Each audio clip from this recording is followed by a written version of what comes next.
söhbəti kandel kimi, nöş danışır bespir del kimi. Yuxuda Elşad Şabaş gəlir sel kimi, gördün əlin aşağıdır, çox yubanma. Gördün əlin aşağıdır, çox yubanma. Hamısı mədə uşağıdır, çox yubanma. Elşad saçı əlindən yolacaqsan, gül kimi sən bir gün sən solacaqsan. Sən Ruslan ilə düşən solacaqsan, qucağına otursun yox olacaqsan. O Bermudus bucağıdır, çox yubanma. O Bermudus bucağıdır, çox yubanma. Hamısı mədə uşağıdır, çox yubanma. Hamısı mədə uşağıdır, çox yubanma.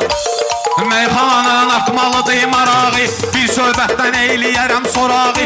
İçkili sənsə düşmə çox aşağı, öpüləsi yer dodağıdır, çox yubanma. Öpüləsi yer dodağıdır, çox yubanma. Bu söhbət düşdü Pərvizin marağına, deyəsən özü çox oturub quzağına. Sən hədi ilə girmə sözün sınağına, sinəsi qızıl yatağıdır, çox yubanma. Sinəsi qızıl yatağıdır, çox yubanma. Hamısı mənə Uşağıdır, çox yubanma. Hamısı mənə uşağıdır, çox yubanma. Qədim yanə seyir. Vay vay vay. Bir dənə Seyid qədim yan. Seyid bir dənə qədim yana deyirlər. Daha özünü özünə dedin. Bir.